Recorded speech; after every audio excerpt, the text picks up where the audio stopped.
Now, when they found that ancient Greek computer thing, what is that called? The Antikythera mechanism. Yes. Yeah. Again, that testifies to a lost navigational skill that we have not taken account of before. Incredibly complex, and it took a long time for them to figure out what that even is. Yeah. For more than a century, it has haunted us, a ghost from the deep. Half a machine recovered from a Roman-era shipwreck, the other half lost forever at the sea. The surviving gears whisper of eclipses and calendars, a language of the cosmos we thought was impossible for its time. But the front of the device, its very face, was gone, silenced for 2,000 years. Now, that silence has been broken. Using cutting-edge imaging and artificial intelligence, scientists have resurrected this ghost. They have rebuilt what was lost. And what they found is not just a machine. It is a revelation, an artifact so advanced it forces us to rewrite the history of human ingenuity. This is the story of the Antikythera mechanism, an ancient Greek computer that should not exist. Our story begins in the spring of 1900 on the Aegean Sea. A crew of sponge divers from the island of Symi, led by Captain Demetrius Kondos, was forced by a storm to take shelter off a remote rocky island called Antikythera. To make use of the time, Kondos sent his best diver, Elias Stadiatos, into the water. Stadiatos dropped to the seabed, 150 feet below. What he saw there made his blood run cold. Tangled, human-like shapes filled his view, a mass grave of bodies twisted together in the eerie silence of the deep. Terrified, he signaled to be pulled up, convinced he had stumbled upon a scene of ancient slaughter. But these weren't corpses. They were statues, bronze figures frozen mid-stride, toppled in the wreck of an ancient ship. When Captain Kondos descended himself, he surfaced with proof, a bronze arm, green with centuries of corrosion. It was the beginning of the first organized underwater excavation in history. Over the next year, the Greek Navy helped recover a breathtaking hoard, marble statues, fine glassware, and coins. By 1901, crates of this astonishing cargo were being unpacked in the National Archaeological Museum in Athens. Among the treasures sat an unimpressive lump of debris, dismissed as little more than junk. It sat untouched until May 17, 1902, when a scholar named Valerius Stades spotted something extraordinary peeking through the crust. A gear. A perfectly formed bronze gear with triangular teeth. That single discovery opened the door to one of the greatest puzzles in archaeology. The machine, recovered from a ship that sank around 65 BC, was even older than the wreck itself. Scholars now date its creation to several decades earlier, making it well over 2,000 years old. Today, only 82 fragments survive, perhaps a third of the original. Yet even in ruin, they preserve 30 interlocking bronze gears, some with hundreds of teeth cut by hand with breathtaking precision. These fragments are the bedrock of every theory. They are the physical truth we must begin with. Bronze, teeth, and faint inscriptions scratched into the metal before we can dare to imagine what was lost. For decades, the mechanism guarded its secrets. But in 2005, a joint team from Britain and Greece brought cutting-edge technology to the Athens Museum.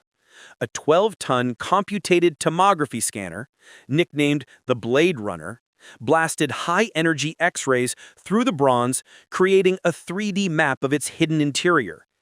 Alongside it, a reflectance imaging system virtually relit the surface, pulling faint scratches into focus. For the first time since the shipwreck, the machine began to speak again. Thousands of new text characters were revealed, engraved on its plates. It was a user manual, written by its creators. The back of the device survived best, and its purpose was stunningly clear.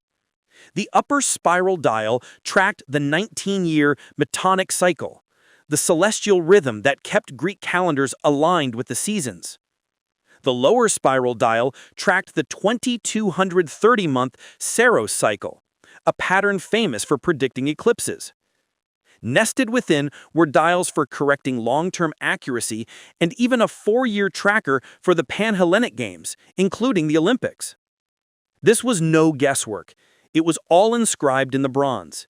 Each potential eclipse was marked with a glyph. A Greek letter told you if it was solar or lunar. A symbol indicated the hour. Phrases warned if it would be visible from Greece. This was an astronomical computer of staggering sophistication. But the front, the public face of the cosmos, remained a mystery. The gears were gone, leaving only ghostly impressions and a few inscribed cover plates. Those inscriptions, however, were the key. They weren't poetic riddles. They were engineering specifications. They laid down the exact mathematical ratios the missing gear trains had to reproduce for the 5 known planets: Mercury, Venus, Mars, Jupiter, and Saturn. Any reconstruction had to satisfy 3 brutal constraints. It had to be mechanically possible using ancient techniques. It had to reproduce the exact mathematics from the inscriptions. And it had to physically fit inside the surviving frame without its gears clashing. For decades, this challenge seemed insurmountable. The first major breakthrough came from Michael T. Wright, the curator at the London Science Museum. In the early 2000s, he hand-built working models in brass. He introduced epicyclic gearing, small gears orbiting larger ones, and clever pin and slot devices to mimic the strange, non-uniform motion of the planets as they appear to speed up, slow down, and even reverse in the sky. Wright proved, in solid metal, that a planetary display was possible. Then, in 2021, a team from University College London took the final, decisive leap. Aided by an AI model from DeepMind that helped restore the fractured inscriptions, they had the most accurate blueprint yet. They set out to build a complete, functional model of the front, not just in theory, but as a viable piece of engineering. At the heart of their design sits a system of thin, nested tubes, allowing multiple planetary pointers to rotate around the same central hub without colliding. It's an elegant solution to a complex traffic problem. In a stroke of genius, they relocated key drive gears to the front of the main plate, which opened up crucial space and simplified the entire layout. Their design is an object lesson in economy. Instead of building each planetary train from scratch, they used gear sharing. Mars and Jupiter borrow a wheel. The Sun and Saturn do the same. This keeps the mechanism thin and tight, packed with watchmaker-level precision. Every millimeter counted. They packed 9 layers of gearing into a space just over half an inch thick. They squeezed the gearwork for the Sun and outer planets into a gap of less than 4/10 of an inch. Even a mysterious hole on one of the frame's spokes found its purpose. It was the mounting point for a bridge to carry the Sun's motion across to the lunar phase display. Suddenly, every surviving fragment snapped into place, like the final pieces of a puzzle. Their model accounts for 34 new gears in the front, bringing the machine's total to 69. And while later computer simulations in 2025 showed that tiny manufacturing errors could cause jamming, it no longer matters if the Greeks could do it. The question is now how. How precise was their craft? How smooth was their bronze? We have moved from legend to engineering. So, after 2 millennia of silence, what did the Greeks see on the face of this device?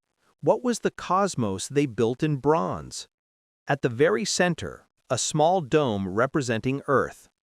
Wrapped around it, a pointer for the moon, beside which sits a tiny, marble-sized sphere, half painted black and half white, which rotates to show the lunar phases in real time.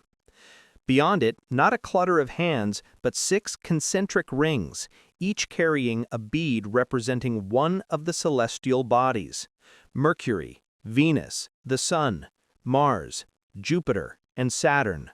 The Sun's bead is golden, just as a surviving inscription describes.